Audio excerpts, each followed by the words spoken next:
Khi nhìn vào Nga, Ả Rập Saudi và Venezuela, chúng ta thấy ba quốc gia với vô vàn khác biệt. Về địa lý, một nước trải dài khắp lục địa Á Âu có khí hậu băng giá, một nước tại Trung Đông nổi tiếng với sa mạc nóng bỏng, một nước ở Nam Mỹ sở hữu những cánh rừng bạt ngàn. Trong khi về văn hóa, họ cũng chẳng có điểm nào giống nhau, từ chủng tộc, tôn giáo đến ngôn ngữ. Tuy nhiên, cả ba quốc gia này lại có cùng một điểm chung, đó là thừa dầu mỏ và thiếu dân chủ. Trên thực tế, thứ vàng đen quý giá, nguồn tài nguyên mà cả thế giới đều khao khát, lại thường không mang đến tự do. Thậm chí đôi lúc nó còn trở thành một lời nguyền tài nguyên, khiến cho người dân tại nhiều quốc gia phải chịu đựng nỗi đau khổ dày vò mà không thể tìm ra lối thoát. Như một nhà báo người Iran đã từng phát biểu rằng, nếu như không sở hữu dầu mỏ thì có thể chúng tôi đã giống như Nhật Bản rồi. Vậy tại sao những nước dầu mỏ thường độc tài? Trong video hôm nay, các bạn hãy cùng chúng mình tìm ra câu trả lời nha.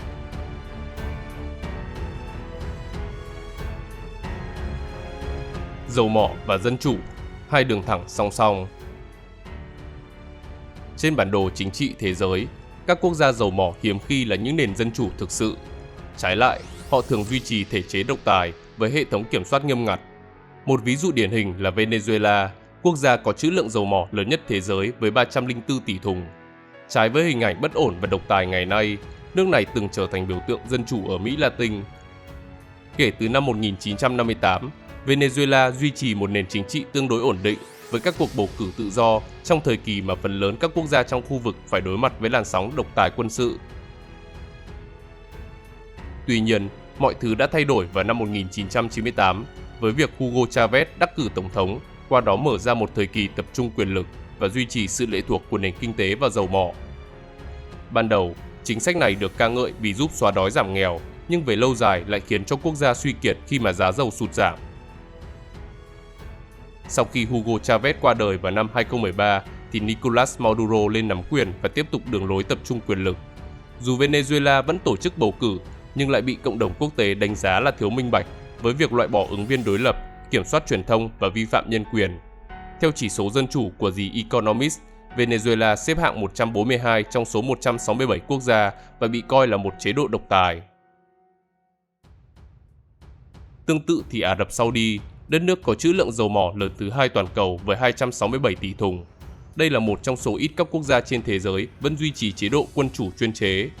Kể từ khi thành lập đất nước vào năm 1921, gia tộc Al Saud đã tiếp tục nắm giữ quyền lực tuyệt đối.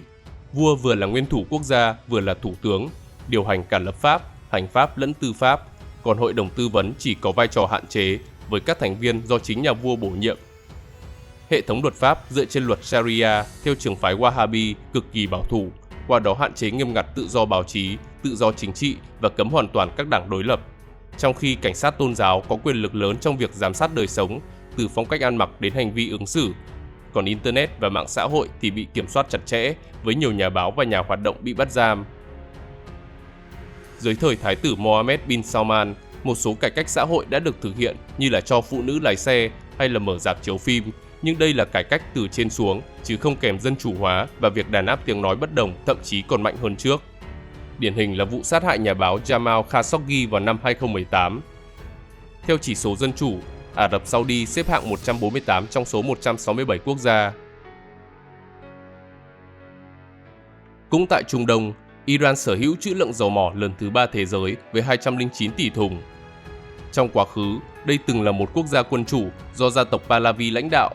Họ đã cải cách nền kinh tế, không chỉ dựa vào dầu mỏ mà còn sản xuất quần áo, máy móc và ô tô. Nhờ đó Iran có tốc độ tăng trưởng 10,5% mỗi năm và thuộc nhóm cao nhất thế giới. Nhưng phía sau sự thịnh vượng là những mâu thuẫn gay gắt. Hoàng gia bị chỉ trích vì tiêu xài xa hoa, trong khi khoảng cách giàu nghèo ngày càng lớn. Vua Mohammad Reza Pahlavi còn tiến hành chính sách Tây hóa, cho phụ nữ quyền bầu cử, cải cách giáo dục và giảm ảnh hưởng của tôn giáo. Các thay đổi này khiến ông bị xem như là bù nhìn của ngoại bang trong mắt nhiều người dân theo Hồi giáo bảo thủ. Để đối phó với làn sóng phản đối, nhà vua đã tìm cách tập trung quyền lực, nhưng khi bạo loạn nổ ra vào đầu những năm 1978, ông không thể đưa ra các hành động kịp thời do đang bị ung thư. Kết quả là chế độ quân chủ bị lật đổ vào tháng 2 năm 1979. Từ đó Iran trở thành một quốc gia theo chế độ thần quyền, lấy các giáo sĩ Hồi giáo làm trung tâm của hệ thống chính trị, với người đứng đầu là lãnh tụ tối cao. Dù vậy, bầu cử vẫn được diễn ra với tổng thống do người dân bầu chọn, nhưng trước đó, Tất cả ứng viên đều phải được Hội đồng Giám hộ phê duyệt, loại bỏ bất kỳ một ai không phù hợp với đường lối Hồi giáo chính thống. Trong nhiều trường hợp, lãnh tụ tối cao còn can thiệp để ủng hộ phe bảo thủ. Như vậy, Iran chưa từng có một nền dân chủ thực sự, và trong bảng xếp hạng của chỉ số dân chủ thì nước này đứng thứ 154 trong 167 quốc gia. Một trường hợp khác là Kuwait. Dù trữ lượng dầu mỏ của nước này đạt khoảng 102 tỷ thùng, ít hơn nhiều so với Venezuela hay Ả Rập Saudi, nhưng với dân số chỉ khoảng 5 triệu người thì mỗi người dân nơi đây sở hữu tới hơn 20.000 thùng dầu, thuộc vào hàng cao nhất thế giới. Dĩ nhiên, con số này chỉ mang tính tượng trưng bởi người dân không thực sự nắm giữ khối tài sản khổng lồ ấy, và thực tế chỉ có 1,5 triệu người là công dân Kuwait, còn lại là người nước ngoài. Kể từ sau khi giành độc lập vào năm 1961, Kuwait trên danh nghĩa là một nhà nước quân chủ lập hiến, nhưng thực tế lại không giống như vậy. Nhà vua mới là người nắm quyền lực tối cao, có thể giải tán quốc hội, bổ nhiệm thủ tướng và bộ trưởng. Từ năm 2006 đến năm 2024, quốc hội đã bị giải tán tới 13 lần.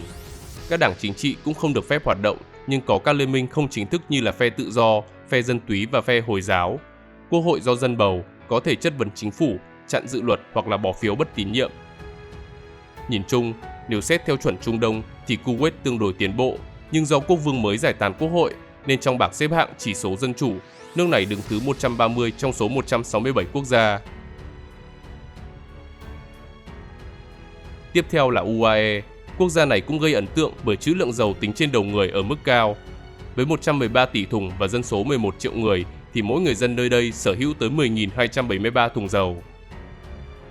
UAE là một liên bang quân chủ chuyên chế, gồm 7 tiểu vương quốc Hồi giáo, mỗi nơi do một tiểu vương lãnh đạo. Trong đó, người cai trị tiểu vương quốc Abu Dhabi giữ chức tổng thống và người cai trị tiểu vương quốc Dubai giữ chức thủ tướng. Về hệ thống lập pháp thì nước này không có quốc hội, mà chỉ có Hội đồng Quốc gia Liên bang gồm 40 thành viên, chỉ có vai trò tư vấn và không được ban hành luật cuối cùng.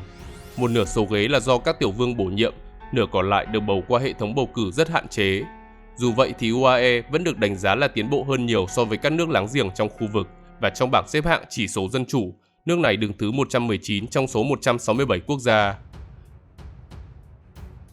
Có thể thấy, dầu mỏ mang lại nguồn lợi khổng lồ, giúp các chính quyền duy trì phúc lợi và củng cố quyền lực, nhưng đồng thời cũng tạo điều kiện cho chủ nghĩa độc tài bám rễ, khiến người dân khó giành được quyền kiểm soát thực sự. Các quốc gia kể trên mới chỉ là phần nổi của tảng băng chìm, bởi thế giới còn cả một danh sách dài với những quốc gia dầu mỏ nhưng thiếu dân chủ, chẳng hạn như là Nga, Azerbaijan, Kazakhstan, Libya, Angola và Nigeria. Vậy tại sao dầu mỏ thường gắn với độc tài?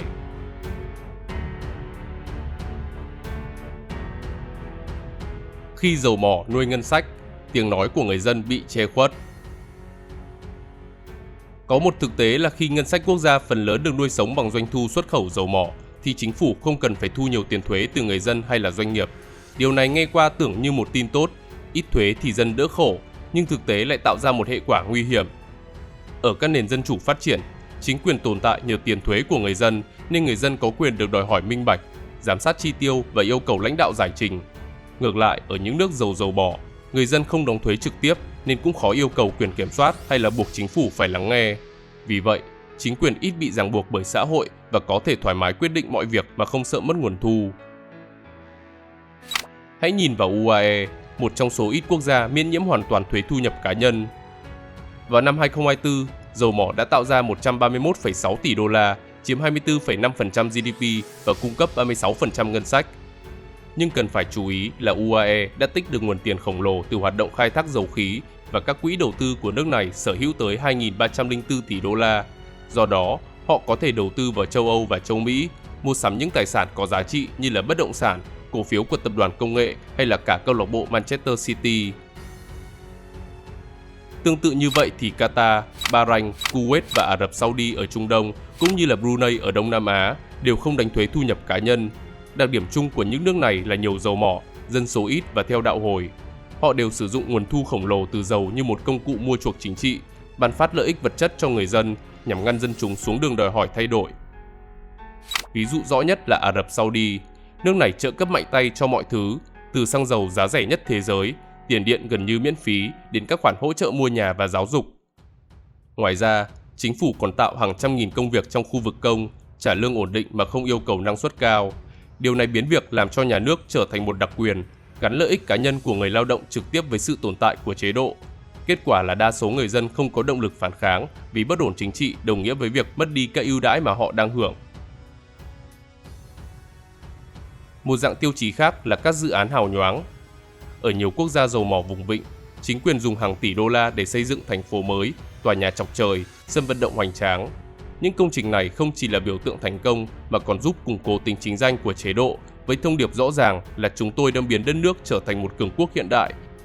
Điển hình như Qatar, nước chủ nhà World Cup 2022, đã chi hơn 200 tỷ đô la để biến thủ đô Doha thành một trung tâm thể thao và du lịch xa hoa, qua đó làm tăng uy tín quốc tế và giảm áp lực cải cách chính trị trong nước. Nếu tiền dầu có thể mua sự ủng hộ, thì nó cũng có thể mua được sự sợ hãi. Nhiều chế độ độc tài dầu mỏ không chỉ dùng của cải để mua chuộc lòng dân, mà còn để nuôi dưỡng bộ máy đàn áp khổng lồ. Tại Nga, sau khi giá dầu tăng vọt trong thập niên 2000, Điện Kremlin dưới thời Vladimir Putin đã tăng đáng kể ngân sách cho lực lượng an ninh nội địa và quân đội. Các cơ quan như là FSB, GRU hay là Rosgvardia đều được tài trợ dồi dào, trang bị hiện đại và có quyền hạn rộng lớn để đàn áp phe đối lập, kiểm soát truyền thông cũng như ngăn chặn biểu tình. Venezuela cũng thể hiện rõ hiệu ứng đàn áp. Khi giá dầu cao, chính quyền Hugo Chavez và sau đó là Nicolas Maduro đã bơm tiền cho quân đội, biến họ trở thành trụ cột bảo vệ chế độ. Lực lượng an ninh được thưởng hậu hĩnh, cấp nhà, xe, thậm chí là quyền lợi kinh tế đặc biệt. Điều này khiến cho quân đội trung thành tuyệt đối, ngay cả khi đất nước rơi vào khủng hoảng nghiêm trọng. Hệ quả là các cuộc biểu tình lớn từ năm 2014 đến 2019 đều bị đàn áp bằng bạo lực với sự tham gia trực tiếp của quân đội và lực lượng cảnh sát đặc nhiệm. Bên cạnh đó, các quốc gia giàu tài nguyên không còn ngại vung tiền đầu tư vào công nghệ giám sát, chẳng hạn như là UAE, Qatar và Kazakhstan đã chi hàng trăm triệu đô la để mua phần mềm gián điệp và hệ thống nhận diện khuôn mặt từ các công ty phương Tây và Israel, trong khi Venezuela, Iran và Angola lại sử dụng những công cụ của Trung Quốc. Tiền từ dầu mỏ đã giúp cho họ theo dõi hoạt động của nhà báo, nhà hoạt động và người dùng mạng xã hội, qua đó bóp nghẹt tự do ngôn luận. Đây là sự đàn áp âm thầm nhưng hiệu quả, khi mà phe đối lập bị triệt tiêu trước khi kịp tập hợp lực lượng.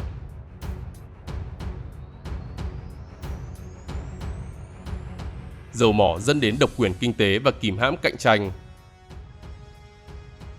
Khi một quốc gia tìm ra dầu mỏ, doanh thu từ xuất khẩu dầu thường chiếm phần lớn GDP và nguồn thu ngân sách. Chính phủ nhanh chóng bị nghiện khoản tiền này và bỏ quên những ngành khác như là nông nghiệp, công nghiệp chế biến hay là dịch vụ sáng tạo. Điều này dẫn tới nền kinh tế bị thiếu đa dạng và Venezuela chính là một ví dụ điển hình nhất. Khi mà giá dầu cao, quốc gia này giống như một ông hoàng, tiêu xài hoang phí cho những thứ vô bổ, nhưng rồi khi giá dầu tụt dốc vào năm 2014, toàn bộ hệ thống kinh tế sụp đổ và lạm phát tăng đến hàng triệu %. Dù có hàng đống tiền trong tay, người dân vẫn phải xếp hàng để mua hàng hóa thiết yếu, trong khi siêu thị lại trống trơn và không ít người lựa chọn rời bỏ đất nước. Bản thân các chính phủ độc tài dầu mỏ cũng không muốn để nền kinh tế trở nên đa dạng hóa do lo sợ mất đi quyền lực. Nguồn thu từ vàng đen có thể mua chuộc người dân bằng phúc lợi hay là tài trợ cho lực lượng an ninh để đàn áp đối lập. Nhưng nếu nền kinh tế được đa dạng hóa, chính quyền sẽ phải dựa nhiều hơn vào thuế trực tiếp, khiến cho dân chúng yêu cầu cải cách. Đồng thời xuất hiện các tầng lớp doanh nhân và trung lưu độc lập, những nhóm có thể trở thành thế lực chính trị đối trọng. Như tại Mexico, dầu mỏ từng là trụ cột kinh tế, nhưng từ cuối thế kỷ 20, họ buộc phải mở rộng các ngành như là sản xuất công nghiệp, xuất khẩu hàng hóa và dịch vụ du lịch. Khi nền kinh tế đa dạng hơn và thuế trực thu tăng lên, áp lực dân chúng đòi cải cách chính trị cũng lớn hơn, dẫn tới cuộc bầu cử tự do đầu tiên vào năm 2000, chấm dứt hơn 70 năm cầm quyền liên tục của Đảng Cách mạng Thể chế. Hay gần gũi hơn là Indonesia. Dưới thời Suharto, dầu mỏ là nguồn thu chính, nhưng khi khủng hoảng tài chính châu Á quét qua vào năm 1997, nước này phải đa dạng hóa nền kinh tế và giảm phụ thuộc vào dầu. Với việc ngân sách không còn dựa vào dầu để mua chuộc xã hội, thì cải cách dân chủ bắt đầu, dẫn tới hệ thống bầu cử tự do từ năm 1999. Đặc điểm của ngành dầu khí là dễ bị độc quyền do yêu cầu nguồn vốn lớn và công nghệ cao. Ví dụ như công ty Aramco của Ả Rập Saudi với tổng tài sản vào năm 2024 lên tới 646 tỷ đô la. Theo đó, chính phủ sở hữu 82% cổ phần, trong khi quỹ đầu tư công nắm giữ 12% và quỹ Sanabi là 4%. Cả hai quỹ này đều thuộc về chính phủ, như vậy chỉ có 2% cổ phần được niêm yết trên thị trường. Khi sở hữu tập đoàn Aramco, Hoàng gia Saudi cũng nắm giữ nguồn tài nguyên của cả đất nước và nếu như có thêm nhiều công ty thì việc quản lý sẽ khó khăn hơn. Vì thế, nhiều chế độ độc tài cố tình duy trì sự phụ thuộc vào dầu mỏ để bảo vệ quyền lực. Ví dụ như Ả Rập Saudi và Kuwait tuy đã nói về đa dạng hóa nền kinh tế suốt hàng chục năm qua, nhưng thực tế phần lớn ngân sách nhà nước vẫn đến từ dầu khí. Còn ở UAE, dù mở rộng du lịch và dịch vụ, thì chính quyền vẫn kiểm soát chặt những ngành chiến lược nhằm đảm bảo quyền lực không bị phân tán.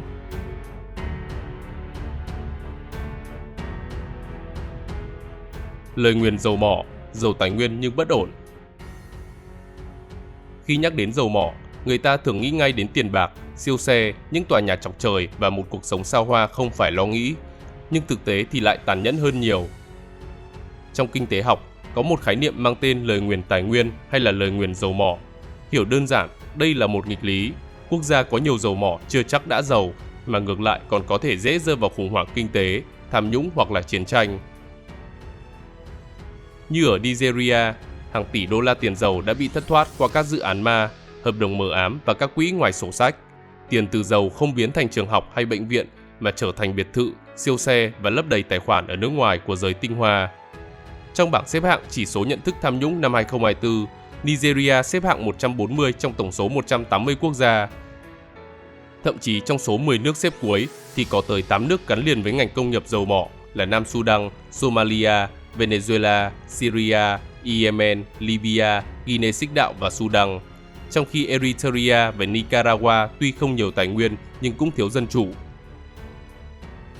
Còn tại Guinea Xích Đạo, GDP bình quân đầu người thuộc hàng cao bậc nhất trong khu vực với 7.887 đô la, nhưng phần lớn dân số vẫn phải sống dưới mức nghèo khổ. Vì vậy mà nó được mệnh danh là quốc gia thất bại giàu có nhất. Nguyên nhân là tài nguyên dầu mỏ tập trung vào tay một nhóm nhỏ lãnh đạo, trong khi y tế, giáo dục và hạ tầng cho dân thường gần như bị bỏ bê. Bất bình đẳng xã hội cũng xảy ra ở Angola, một phần là vì khoản lợi nhuận khổng lồ không được tái đầu tư và phát triển bền vững.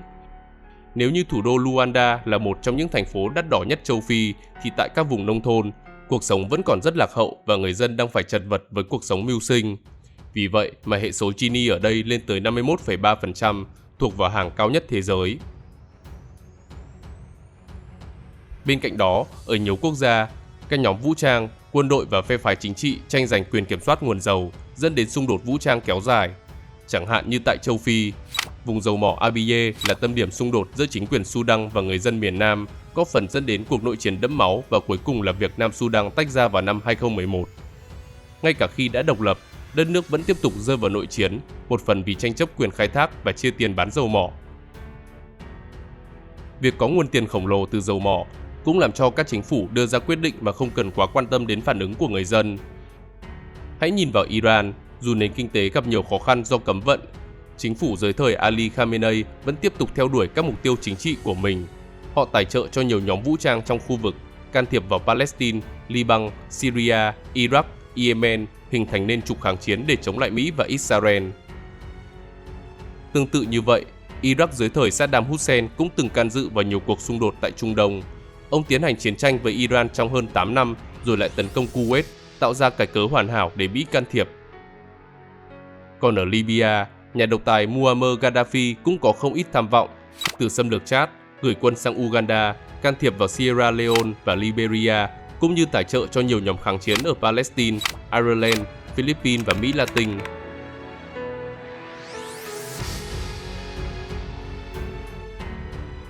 Những trường hợp đặc biệt.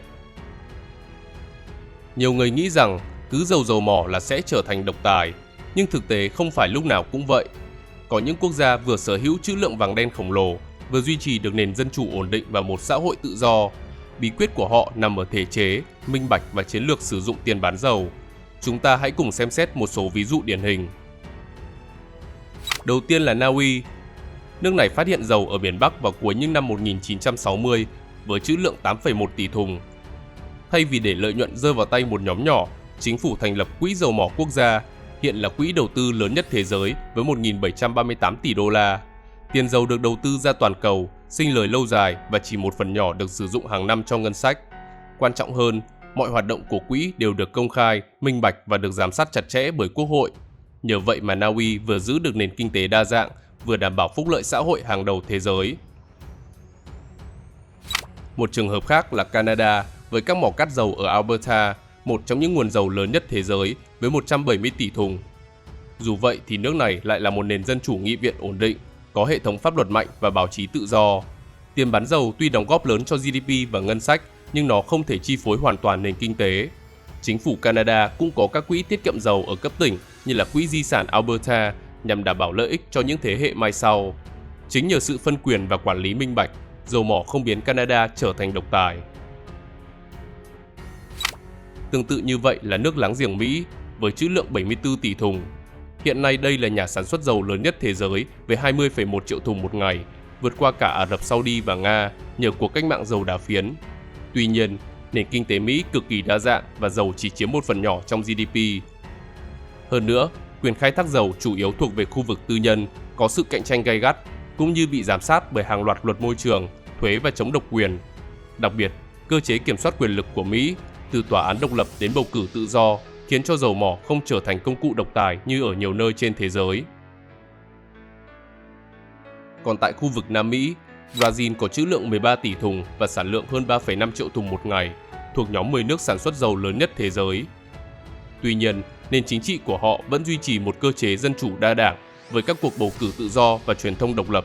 Một phần nguyên nhân là nền kinh tế nước này đa dạng, không phụ thuộc hoàn toàn vào dầu mỏ. Thay vào đó, nông nghiệp, công nghiệp và dịch vụ đều khá phát triển. Ngoài ra, hệ thống luật pháp và xã hội dân sự tương đối mạnh, giúp hạn chế xu hướng tập trung quyền lực vào tay một nhóm nhỏ. Ngược lại, cũng có nhiều quốc gia gần như chẳng có một giọt dầu nào và vẫn tồn tại chế độ chuyên quyền hàng chục năm, điển hình là Triều Tiên. Bí quyết của họ không nằm ở tiền dầu mà ở bức tường sắt thông tin, nơi mà người dân hoàn toàn bị tách khỏi thế giới bên ngoài, không internet và không truyền thông tự do. Chính quyền duy trì quyền lực bằng quân đội hùng hậu, công an mật và tuyên truyền cực đoan, biến nhà lãnh đạo trở thành lãnh tụ tối cao được tôn sùng như thần thánh. Tiếp theo là Eritrea, một quốc gia nhỏ ở vùng sừng châu Phi. Dù cũng không sở hữu mỏ dầu lớn, nhưng chính quyền của Tổng thống Isaias Afwerki đã nắm quyền suốt từ năm 1993 mà chưa từng tổ chức một cuộc bầu cử tự do nào. Nguồn lực duy trì chế độ đến từ kiểm soát kinh tế, lao động cưỡng bức và nghĩa vụ quân sự vô thời hạn. Eritrea là ví dụ cho thấy độc tài có thể sống dựa vào sự bóc lột nhân lực, chứ không nhất thiết là phải giàu tài nguyên thiên nhiên. Còn tại Zimbabwe, cựu Tổng thống Robert Mugabe đã cầm quyền suốt 37 năm nhờ kiểm soát bộ máy bầu cử, quân đội và đàn áp phe đối lập. Chính quyền đã sử dụng đất đai và các nguồn lợi khác để bán phát cho những người trung thành, tạo thành một mạng lưới quyền lực khép kín. Tham nhũng và khủng hoảng kinh tế đã khiến cho đất nước kiệt quệ, nhưng chế độ vẫn tồn tại nhiều năm mà không cần tới tiền dầu mỏ để mua sự trung thành. Trong khi ở Trung Mỹ, Nicaragua là một quốc gia phải nhập khẩu nguyên liệu, nhưng kể từ khi Tổng thống Daniel Ortega trở lại nắm quyền vào năm 2007, đất nước này đã chứng kiến sự thu hẹp quyền tự do báo chí, đàn áp phe đối lập và thay đổi hiến pháp để kéo dài nhiệm kỳ. Chính phủ dựa vào kiểm soát chính trị, quân đội và cảnh sát hơn là nguồn thu dầu mỏ để duy trì quyền lực. Trên thực tế, lời nguyền tài nguyên chỉ là một phần câu chuyện. Cái gốc nằm ở thể chế chính trị và sự phân bố quyền lực. Nếu quyền lực tập trung tuyệt đối, thiếu kiểm soát và không có sự bầu cử tự do, thì dù giàu hay nghèo, có dầu mỏ hay không có dầu mỏ, một quốc gia vẫn có thể chìm sâu trong bóng tối độc tài. Như các quốc gia Tây Âu và châu Mỹ, nơi mô hình dân chủ đã hình thành từ lâu đời, thì khi khám phá ra dầu mỏ, cuộc sống chỉ tốt lên chứ không hề tệ đi. Họ tiếp tục duy trì nền kinh tế đa dạng, cơ chế kiểm soát quyền lực, minh bạch ngân sách và xã hội dân sự mạnh. Khi mà người dân được quyền chất vấn, bầu cử tự do diễn ra và thông tin không bị che giấu, tiền dầu mỏ sẽ trở thành một công cụ phát triển chứ không phải là nguồn nuôi dưỡng độc tài. Đây là lý do mà lời nguyền tài nguyên không phải định mệnh mà phụ thuộc vào cách của một quốc gia quản lý của cải của mình. Nhìn chung, dân chủ hay độc tài phụ thuộc vào nhiều yếu tố khác nhau, nhưng dầu mỏ sẽ giúp củng cố chế độ, từ đó mô hình chuyên chế sẽ tồn tại bền vững hơn. Với nguồn vàng đen dồi dào tại Vịnh Ba Tư và biển Caspi, những quốc gia Trung Đông hay các quốc gia Liên Xô cũ dễ rơi vào vòng xoáy độc tài. Họ sử dụng tiền từ dầu mỏ để củng cố chế độ, tăng cường phúc lợi cho người dân và đàn áp bất đồng chính kiến. Thế nhưng mô hình này cũng không thực sự ổn định, vì đào múc xúc bán mãi thì tài nguyên cũng sẽ phải cạn kiệt. Khi đó, bất ổn xã hội sẽ xảy ra và thậm chí còn kéo theo cả chiến tranh. Và trên đây là lý do vì sao các nước giàu dầu mỏ thường độc tài. Xin chào và hẹn gặp lại các bạn trong những video tiếp theo.